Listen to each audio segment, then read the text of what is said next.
মুসলমানদেরকে নিধন করার জন্য, মুসলমানদেরকে শেষ করার জন্য, মিটিয়ে দেওয়ার জন্য হয় তারা চালিয়ে যাচ্ছ। আসমানি গজব তোমাদের উপর ফয়সালা করা হবে। আও মিন তাহতি আরজুলিকুম, এবং তোমাদের পায়ের পদতল থেকে তোমাদের জন্য আযাব দেওয়া হবে। আমেরিকা আজকে এত লাফাইতেছে, আমেরিকা দাবানল হয় নাই? আগুন মাটি ভেদ করে, জমিন ভেদ করে, বলে কত মাইলকে মাইল জ্বালিয়ে দিয়েছে। আল্লাহ বলতেছেন মুসলমানদেরকে মিটিয়ে দিতে চাও, ইসলামকে শেষ করে দিতে চাও, আও মিন তাহতি আরজুলিকুম, মাটির তলদেশ থেকে তোমাদের পায়ের পদতল থেকে তোমাদের জন্য আমি আল্লাহ তোমাদেরকে আযাবে গ্রেফতার করব। আজকে দেখা যাচ্ছে, আজকে ফিলিস্তিনের মুসলমান মার খাচ্ছে, আজকে ইসরায়েলের পক্ষ নিয়ে পশ্চিমা দেশ সহ অন্য মানুষরাও আজকে ইসরায়েলের পক্ষ নিচ্ছে। সমস্ত কুফফার শক্তি, সমস্ত বাতিল শক্তি একত্রিত হয়ে আজকে মুসলমানদেরকে নির্যাতিত, নিপীড়িত মুসলমানদেরকে শাহাদাতের পেয়ালা পান করাচ্ছে। অন্যান্য কুফফার দেশগুলো আজকে নিশ্চুপ, কোনো কথা নাই। আল্লাহ রাসূল সাল্লাল্লাহু আলাইহি ওয়াসাল্লাম বলেছেন, ভুলে গেছো ইতিপূর্বের কথা, ভুলে গেছো ইতিহাসের কথা। তোমাদের পূর্বে তোমাদের জাতিদেরকে আমি আল্লাহ তিন কারণে তাদেরকে ধ্বংস করেছি। এক নাম্বার হলো, তাদের সামনে যখন কোনো মন্দ কাজ করা হতো, অসৎ কাজ করা হতো, কানু লা ইয়াতানাহাউনা আন মুনকারিন ফাআলু লাবিসা মা কানু ইয়াফআলুন, যখন তাদের সামনে কোনো অন্যায় কাজ করা হতো তখন তারা বাধা প্রদান করত না। দ্বিতীয় নম্বর সূরা বাকারা আল্লাহ বলেছেন, ইন্নাল্লাযীনা ইয়াকতুমুনা মা আনজালনা মিনাল বায়িনাতি ওয়াল হুদা মিন বা'দি মা বায়্যানাহু লিন-নাসি ফিল কিতাব, লোকজন তারা সত্যকে গোপন করত। আর তৃতীয় নম্বর হলো, যখন অসৎ কাজ দেখতেন, খারাপ কাজ দেখতেন, তখন পূর্ববর্তী জাতিরা তখন তারা নীরবতার ভূমিকা পালন করত।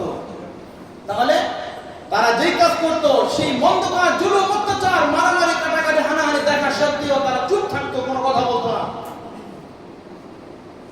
এবং আল্লাহর বিধান, কোরআনের বিধান যেটা সত্য, অকাট্য, দলিল প্রমাণিত, এই বিস্তারিত আলোচনাকে তারা এটাকে গোপন রাখতো।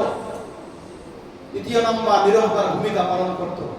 আল্লাহ বলতেছেন, ওয়ালাকাদ হালাকনাল কুরুনা মিন ক্বাবলিকুম লাম্মা যালামু, তোমাদের পূর্বে বহু জনপদকে, অধিবাসীদেরকে আমি আল্লাহ শেষ করে দিয়েছি।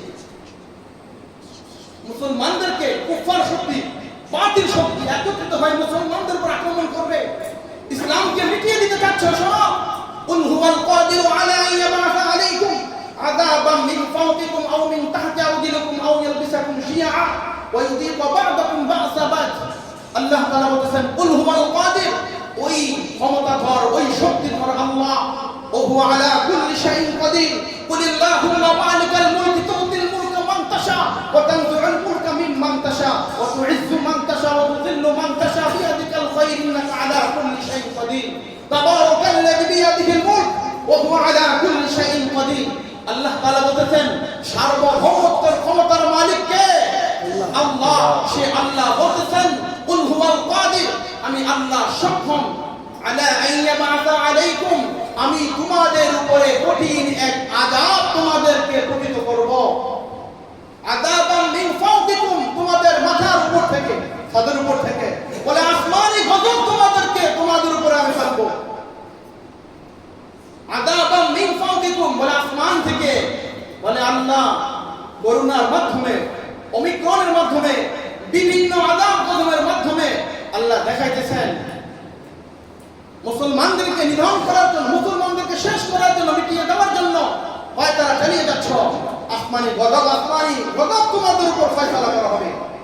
আও মিন তাহতি আরজুলিকুম, এবং তোমাদের পায়ের পদতল থেকে তোমাদের জন্য আযাব দেওয়া হবে। আমেরিকা আজকে এত লাফাইতেছে, আমেরিকা দাবানল হয় নাই? আগুন মাটি ভেদ করে, জমিন ভেদ করে, বলে কত মাইলকে মাইল জ্বালিয়ে দিয়েছে।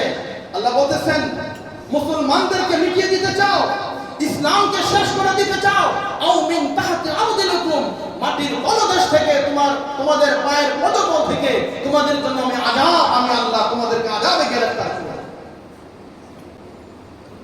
আও মিন তাহতি আরজুলিকুম আও এবং দল উপদল বলে তোমাদেরকে দলে দলে এমন ভাবে তোমাদের মধ্যে ঝগড়া বিবাদ তোমাদের মধ্যে লাগিয়ে দিব যে ইহুদি খ্রিস্টানদের দ্বারা তোমরাই তোমাদের দ্বারা ধ্বংসিত হবে।